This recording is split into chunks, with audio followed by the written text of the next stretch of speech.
근데 제가 1년 술값이 거의 1억이었어요. 지금은 얼마 쓰세요, 술값? 지금 좀 줄였죠. 성공하는 사람들의 방정식 두 가지를 발견했습니다. 하나는 무시할 수 없다. 두 번째 뭐냐면 제가 최근에 역삼동에 있는 건물 잔금을 쳤는데 제가 이걸 등기를 치기까지 진짜 힘들었거든요. 썰을 풀면 여러분들 좀 도움되시지 않을까 해가지고 오늘 자리를 마련했습니다. 그러면 우리 손미부 대표님 간단한 자기소개 부탁드립니다. 유튜브 빌딩 부부의 부인을 맡고 있는 손미애입니다. 그리고 빌딩온 중개법인의 부대표를 맡고 있는 손미애입니다. 제 건물 잔금까지 치고 나니까 그거 하면서 사실 부대표님이랑 저랑 되게 힘들었거든요. 그래서 저희가 이제 식사도 좀 할 겸 해가지고 반주를 했습니다. 그래서 오늘 조금 편안하게 얘기하면서 어떤 분들이 보셨을 때는 아 진짜 당근 자판기 잘 나가서 이제 강남에 건물까지 샀어? 이렇게 보시겠지만 사실 그동안에 있었던 일들은 건물까지 샀어가 아니라 너무 힘들고 괴로운 과정이었거든요. 그래서 그런 부분을 풀면은 좀 여러분들이 도움되시지 않을까 해가지고 오늘 자리를 마련했습니다. 우리 손미부 대표님은 중개하신 지 얼마나 되셨죠?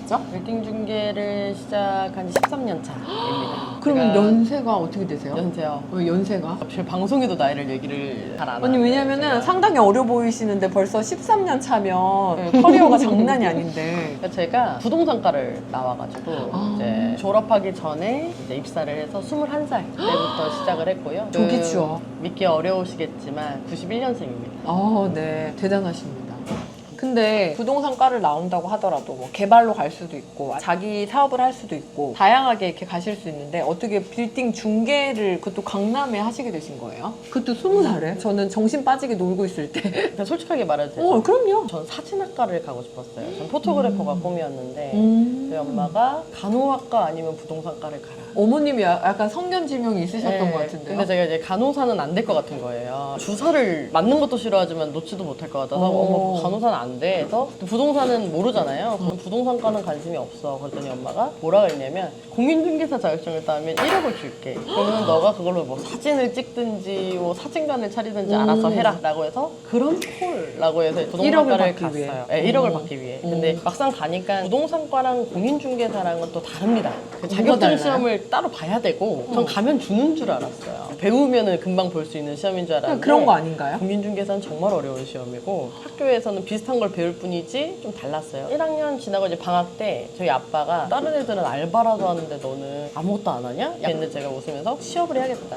그래서 집에서 이제 놀다가 그쵸. 잡코리아를 들어갔는데 제가 초중고를 신사동에서 나왔어요. 친구들이 신사동에서 살고 있고 저는 이제 동대문구로 이사를 갔고 회사 끝나면 친구들이 신사동에 있으니까 신사동에 놀아야지 라는 생각에 신사동에 있는 부동산 회사 가야지 라는 단순한 생각과 신사동에 가서 친구들이랑 놀아야지 해서 신사동 회사를 찾았는데 딱 두 군데가 떴어요. 그게 하나가 이제 원빌딩이었고 하나가 이제 CNC 창업이라고 창업회사 제일 큰 회사 딱 두 군데 이력서를 넣고 기다렸는데 창업회사에서 먼저 연락이 와서 제가 한 3개월 일했어요. 그때 만난 게 제 남편. 취업과 결혼을 한 방에 그때 만난 건 그때 별로 안 좋아했어요. 그때는 안 좋아했고 그리고 이제 잠깐 회사를 하고 다시 학교 복귀했다가 원빌딩이 저희 학교랑 제휴가 맺어져 있었어요. 그럼 여기 가야겠다 해가지고 갔죠. 그때 만난 제 사수님이 김주한 대표님. 그래서 그렇게 시작됐어요. 되게 막 큰 포부와 부동산으로 난 성공을 하는 이런 건 없었고 놀려고 편하게 놀려면 신사동에 있는 회사를 가자. 그래도 신사동에서 초중고를 나오셨다라는 그 환경이 작용을 했다라는 느낌이 드는 게 저 같은 경우는 신사동에서 학교를 안 다녔기 때문에 강남에 있는 회사를 가겠다는 생각 자체를 안 하거든요. 그리고 강남이라고 해봤자 뭐 별반 차이가 있겠어 이렇게 생각을 하는데 일단 거기서 초중고를 나왔다라는 환경적 요인이 작용을 한 것 같아요. 맞아요. 친구들보다는 부자는 아니었지만 애를 키우니까 환경이 중요하다. 중요하다. 거기가 이제 놀던 동네니까. 맞아요. 네, 저는 진짜로. 지금 잠깐 손 부대표님 얘기를 들으면서 성공하는 사람들의 방정식 두 가지를 발견했습니다. 하나는 환경적 요인을 무시할 수 없다. 두 번째, 심플하게 생각하자. 뭐냐면 내 친구들이 신사동에 많네? 그러면 거기 놀러 가기 편하네? 그럼 여기서 일하자.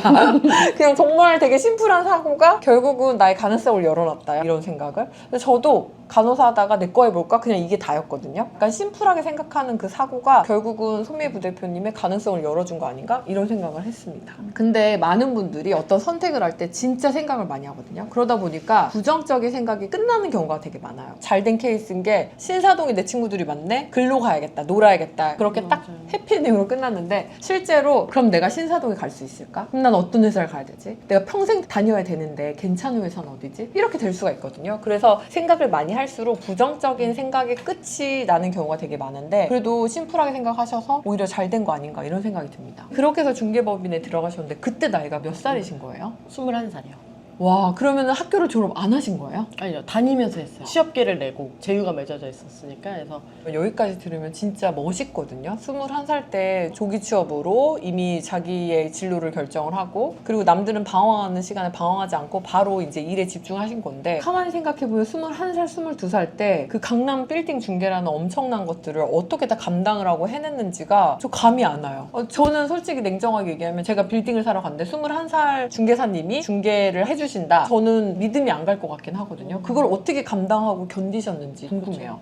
그때도 약간 노안이었어요. 아 근데 절대 노안이 아니에요. 근데 그때 약간 노안이어가지고 우선 나이를 묻진 않아요. 21살에 제가 가든 30살에 누가 가든 건물주분이 보시기엔 다 얘기해요. 30살과 21살을 구별하진 않으시더라고요. 아, 그러네. 그리고 이제 나이를 구체적으로 묻지는 않으시고 그냥 아휴, 애기가 맞구나. 근데 이거는 30살도 똑같고 어차피 애기구나. 그리고 약간 노안이어서 애기 같진 않았어요. 그럼에도 불구하고 거의 매일 울었던 것 같아요. 울었던 이유는 그냥 막 건물주분한테 치이고 회사에서 이제 혼나고 그죠? 이거 때려쳐야겠다 그죠, 이렇게 해야 그죠? 되는데 그만둘 생각은 한 번도 안 했던 것 같아요. 그냥 내가 부족하니까 또 배웠으니까 다음에 이거 실수하지 말아야지. 긍정적이었던 것 같아요. 오랫동안 생각해봤어요. 왜 이렇게 이겨낼까? 아이도 낳고 이렇게 생각해보니까 아빠의 힘이 되게 컸던 것 같아요. 저희 아빠가 되게 긍정적이시고 되게 웃긴데 엄하신 분들 있잖아요. 약간 아빠의 성향이 뭐 그럴 수도 있지 뭐 다음에 안 그러면 되지 해서 약간 좀 잘 이겨냈고 또 이제 김지현 대표님도 되게 그분한테 혼나서 울고 정말 무서웠어요. 눈을 왜 그렇게 떠부터 이제 혼났는데 그 혼내고 나시고 그걸 잘해주셨어요. 내가 너를 왜 혼냈는지. 그거 제가 잘하는 건데 네. 간호사들 군기 잡을 때 겁나 혼내고 내가 이렇게밖에 할 수 없었던 이유는 너를 위해서야. 약간 그렇게 막 울고 하면서 성장을 많이 하셨군요. 그래서 나중에 책 하나 쓰려고요. 근데 보통은 어떻게 하면 맞아. 성공할까? 실무편 이런 거 하는데 20주년 이렇게 했을 때 책 하나 이런 뭐 같은 공인중개사 뭐 같은 공인중개사 그래서 공인중개사가 되면서 그 썰 한번 풀고 근데 지금 가만히 들으니까 저랑 좀 공통점이기도 하는데 되게 긍정적이세요. 저도 이벤트가 있으면 제가 뭘 잘못한 게 없나 그리고 내가 배웠으면 됐다 이게 있거든요. 손미부 대표님도 약간 그렇게 얘기하시는 거 보니까 성공 포인트 또 하나가 뭐냐면 남 탓하지 않고 내 안에서 먼저 문제점을 확인해 본다. 그래서 혼나고 뭐 힘든 일이 있지만 내가 뭐 잘못한 거 없나? 이걸 통해서 난 무엇을 배웠나? 나는 성장을 했는가? 중요한 거에 포커스를 맞추는 거? 저랑 되게 닮은 점인 것 같아요. 근데 이거 대표님은 스스로 배우신 거잖아요. 저희 대표님이 저한테 맨날 어렸을 때 했던 세상의 모든 일은 다 네 탓이다 라고 생각하고 살아야 된다고 맨날 그랬어요. 이 세상에 너 지금 이런 일이 일어나서 누구 탓이야? 제 탓입니다. 탓이야. 이러면서 물었어요. 제 탓입니다. 근데 되게 좋은 네, 멘토셨네요. 네, 좋은 멘토니까 제가 지금도 함께하고 있지 않겠습니까? 멋집니다. 보통은 사수를 떨어지려고 노력을 하죠. 근데 지금도 좋은 멘토세요. 환경은 공기와 물과 같아서 나도 모르게 그대로 흡수되는데 그 멘토님, 김주현 대표님이나 아버님한테 물려받은 긍정적인 요소들이 결국은 지금 이렇게 손미부 대표님을 만든 거 아닌가? 이런 생각도 들었습니다. 그러면 첫 계약은 몇 살 때 하신 거예요? 제가 첫 계약은 22살 때. 기억이 나세요? 입사하고 3개월 때. 정확히 물건도 기억나요. 진대감 본점, 본연점. 얼마인지 기억나세요? 그때 그게 34억인가? 10년 전이네요. 34억. 4,000대였던 것 같아요, 그때. 저 그때 일했을 때 가로수길 메인길이 1억이 안 됐었어요. 성수동은 그때 상권이 없었고. 세상에 나 그럼 그때로 돌아가면 어디에 무엇을 사시겠습니까? 도산대로를 먼저 샀는데 도산대로. 대박이다. 논현동에 4천만 원. 3,400? 뭐 이랬던 것 같아요. 그 이면이어가지고. 계약까지 어떻게 성공하실 수 있었던 거예요? 제가 그때 일을 잘하는 편이었어요. 전체 회사에 여직원이 저밖에 없었어요 그때. 혼자 여자였는데 처음에 사람들이 인사도 안 받아주더라고요. 그러니까 여자 직원은 못 버틴다. 나가는 빌딩 사람. 중개 쪽에 여자가 거의 없었어요. 좀 연세 드신 분 여자분들이나 아예 여자가 없었는데 저 어린애가 와서 뭘 하겠냐 이렇게 약간 이런 느낌이었는데 일을 남자 신입 직원보다 좀 잘했어요. 남들 하나 할 때 혼자 한 5개 하고 막 그랬으니까. 그래서 그 와중에 그런 게 있더라고요. 제가 되게 평화로운 편이거든요. 약간 좋은 게 좋은 거지 이런데 어떤 직원이 저를 약간 건드린 적이 있어요. 제 물건을. 근데 저희 아빠가 어렸을 때 한 말이 있어요. 그런 얘기 해도 되나? 그럼요. 절대 친구를 먼저 때리면 안 돼. 그러니까 선빵은 안 돼. 선방은 안 돼. 대신 이거 내가 하는 말인데 선방은 안 돼. 상대방이 너를 먼저 때리면 3번은 참아라. 그랬어요. 어렸을 때부터 꼭 숫자를 세라 그랬어요. 1번, 2번, 두 번, 3번. 근데 저희 아빠가 그랬어요. 참았다. 근데도 걔가 한다? 그러면 죽여도 좋다 그랬어요. 이렇게 한 대, 2대, 3대 맞은 다음에 우리 아빠가 3번 참아라 그래서 나 3번 참았다 하고 뭘 해도 아빠가 책임질게. 되게 어렸을 때부터 그랬는데 어떤 한 직원이 제 물건을 자꾸 건드리는 거예요. 세상에나, 저희 왜 건드려? 담당을. 네. 그래서 3번 참았어요. 그때 실수겠지? 그냥 의도하지 않았겠지? 뭐 하다가 한 3번째 건드리는 걸 보고 아 의도하고 있구나. 열받아서 그 직원의 모든 건물을 제가 한 100개 가까이 되는 거를 다 먼저 쳤지? 오케이 해가지고 막 했는데 그 중에 하나였어요. 그 건물이. 근데 그때 제일 열심히 살았던 것 같아요. 지금도 열심히 살지만 아침 7시에 출근해서 밤 10시에 퇴근해서 그 직원의 그 물건만 이제 막 그 중개업 하시는 분들은 아실 거예요. 이게 무슨 싸움인지. 그러면 결론적으로 그 직원이 도움을 준 거네요? 아, 그렇죠. 자극을 준 거죠. 그 중에 그 진대감이 있었어요. 건물주분을 만나러 갔죠. 근데 연세가 좀 있으셨어요. 근데 그분의 손녀 딸뻘이었던 것 같아요. 안녕하세요. 이렇게 하면서 얼마에 파실 거예요? 제가 꼭 팔아드릴게요, 대표님. 우리 손녀 같다. 좀 팔아봐. 막 이렇게 해서 네, 제가 꼭 팔아보겠습니다. 이렇게 해가지고 했죠. 그래서 제가 그때 매수를 할 수 있는 깜냥은 안 돼가지고 이제 이쁘게 이제 자료를 만들어서 저희 팀장님이 아 이거 좋다 물건. 왜냐면 가격도 싸고 위치도 좋고 좋다 해가지고 거래가 됐죠. 첫 계약은 거의 그런 시기예요. 아마 중개인 분들은 보면 그렇지 첫 계약은 저렇게 돼야지. 그러니까 본인의 퍼포먼스는 별로 없고 근데 매물은 제가 만들어야 되는 거라 저도 비슷했던 게 뭐냐면 지금 어떤 남자 지금 건드렸다 그랬잖아요. 예를 들면 저는 이제 아끼느냐고 가계부를 썼는데 야 신발도 하나 못 사시면서 넌 뭐 하고 사냐? 그러니까 이런 말들이 엄청 자극제가 됐거든요. 그러니까 내 사정을 모르는 상태에서 그 사람 그냥 얘기하는 건데 그 직원분이 지금은 감사하네요. 그렇죠. 그 직원 좀 이따 퇴사했어요. 저 때문은 아닐 거예요. 잘 지내세요? 잘 있죠? 이름도 기억이 안 나는 그 남자분. 근데 입사하고 3개월 만에 계약한 거는 어떻게 좀 빠른 편이지 않아요? 빠른 편이죠. 원래 빌딩 중개는 제가 그릇이라고 표현하는데 3개월 만에 저는 하나씩 계약이 나왔던 것 같아요. 지금까지. 그래서 사람들은 셋복이라고 해요. 그냥 가만히 있어도 지금 계약을 쓰는구나. 당연히 노력을 하지만 근데 빌딩 중개는 처음 시작해서 1년 동안 계약이 없는 경우도 되게 많아요. 1년 반. 그리고 한 번에 터져서 한 6개월 만에 한 번에 몰아서 6개, 8개를 쓰는 사람도 있고 이게 가는 과정이 조금 달라요. 그래서 3개월이면 빠른 속도였죠. 그때부터는 잘해주더라고요, 사람들이. 그러니까 인사도 안 받아주고 이러다가 좀 알아봐주고 그래, 쟤 열심히 하더라. 뭐 이렇게 하면서. 아 그렇게 해가지고 중개비 받은 거 기억나세요? 그때가 제가 200? 저보다 낫네요. 저는 첫 월급이 65만 원인가 70만 원이었거든요. 대단하네요. 22살에. 그때 이제 스스로 좀 돈을 버셨다라는 기분이 어땠어요? 그때는 감흥이 없었어요. 술 먹는데 그냥. 그쵸. 왜냐면 놀려고 신사동 갔거든. 돈이 스쳐 지나가는구나. 약간 이런 통장을 스쳐 지나가는구나. 근데 그때 돈이. 생각했어요. 빨리 열심히 배워서 팀장이 돼서 돈을 좀 많이 벌어야겠다. 이런 생각을 했던 것 같아요. 근데 200만 소중했죠. 아껴서 잘 썼는데 술 몇 번 많이 먹을 수 있으니까. 그래서 썼는데 빨리 팀장이 돼서 돈 많이 벌고 싶다 이런 생각을 했었던 것 같아요. 그러면은 지금 약 13년 동안 중개법인에서 일하셨는데 총 몇 개의 물건을 계약하셨는지 기억은 나세요? 제가 올해 22개를 썼어요. 올해만. 와, 아직 엄청난 올해가 거 안 아니에요? 끝났죠? 매년 원빌딩에는 110 클럽이라고 있어요. 1년에 10개 이상 계약을 쓰는 중개인들의 모임이 있어요. 그러면 이미 거기 전 110 클럽이죠. 그렇게 수치하면 13년이니까 100개는 이상 썼던 것 같아요. 대단한 거 아닙니까? 대단해. 근데 이렇게 그냥 얘기만 들으면 21살 때 조기 취업하셨고 그냥 3개월 만에 계약하셨고 증명하셨고 그 다음부터 쭉 그냥 좋은 일만 있었던 것 같은데 위기는 없으셨을까요? 위기? 없었네. 그만두고 싶었던 적은 없었나요? 그만두고 싶었던 적은 없어요. 단 한 번도 없어요. 저는 이 일이 천직이라고 생각합니다. 저는 되게- 맨날 그만두고 싶어요. 맨날 울고. 재밌어서 이 일은 되게 재밌는 일이에요. 근데 직원 때 집에 감금당한 적이 있어요.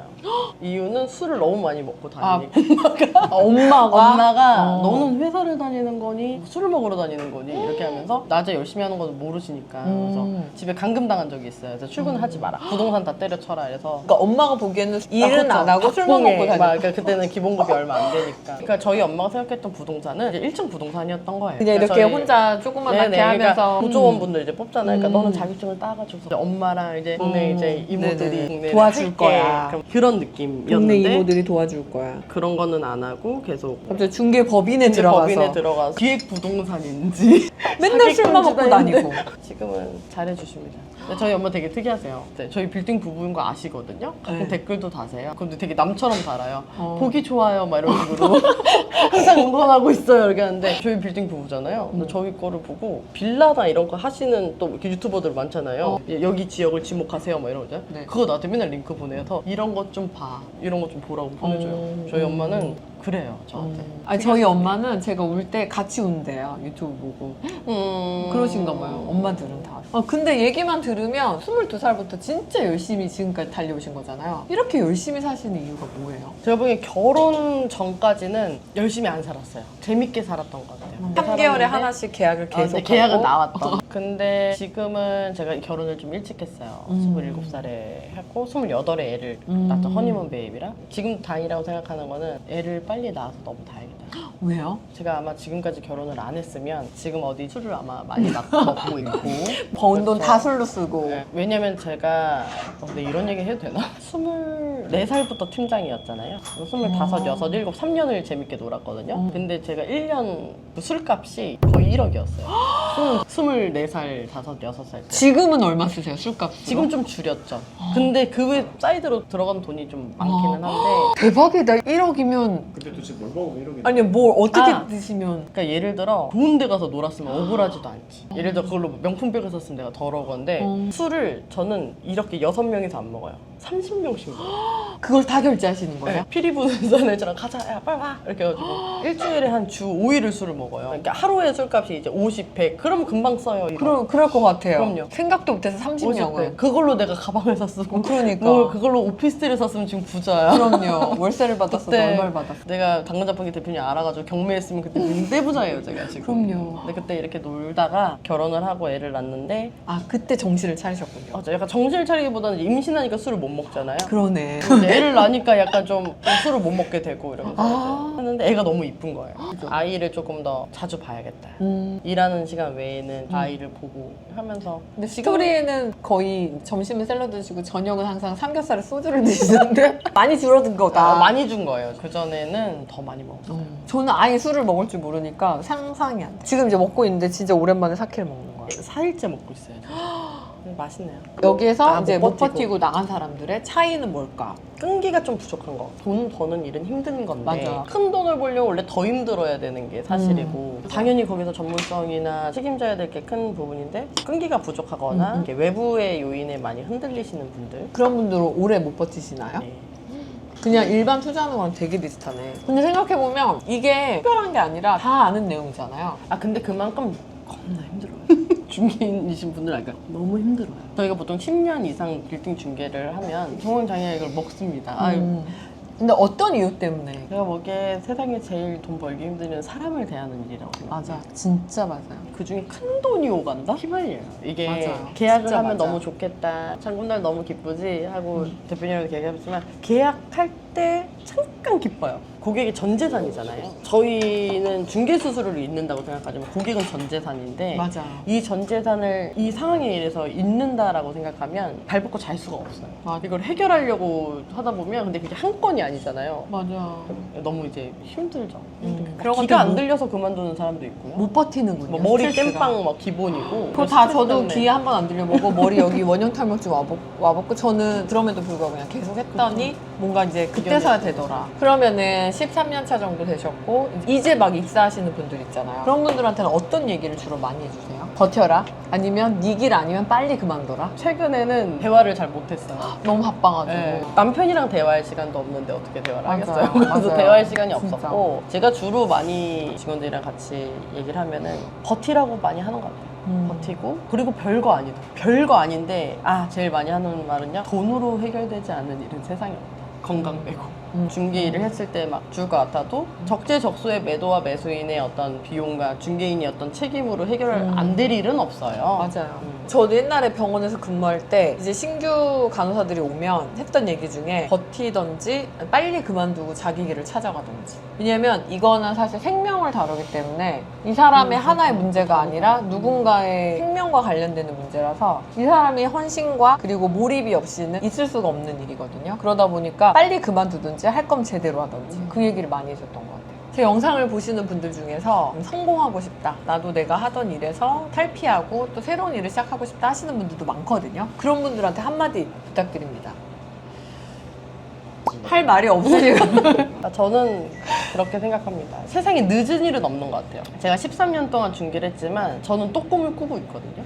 근데 제일 잘하는 건 중계라고 생각하기 때문에 지금 보신 분들이 꿈을 꾸고 있다라고 하면 빨리 도전하시고 실패도 빨리 맛보시고 맞아요. 또 도전하시고 그러면은 맞아요. 마지막은 성공일 맞아요. 거예요. 진짜 맞아요. 왜냐면 성공이 아니고서는 계속 실패하면은 성공이 나올 때까지 언젠가는, 도전하면 맞아요. 되는 거라서 고민하시지 말고 빠르게 해보고, 도전하시고, 실패하고. 해보시고, 또 해보시고 그러면 마지막엔 성공밖에 없지 그죠? 않겠어요? 맞아요. 그래서 책도 쓰시다고 하셨죠? 책 제목은 이미 정해놨기 때문에 그냥 쓰기만 하면 되거든요. 머릿속에는 꺼내면 되니까. 그거에 이제 뭐 같은 중개 사례 중에 1등이세요. 1등이세요. 정말 저의 쉽지 않은 수록될 인생에 거예요. 갑자기 동참하게 되셔가지고 네네네네. 저의 쉽지 않은 인생에 동참하게 되셔가지고 맞아요. 우리가 힘들었던 시간이 잠깐 있었습니다.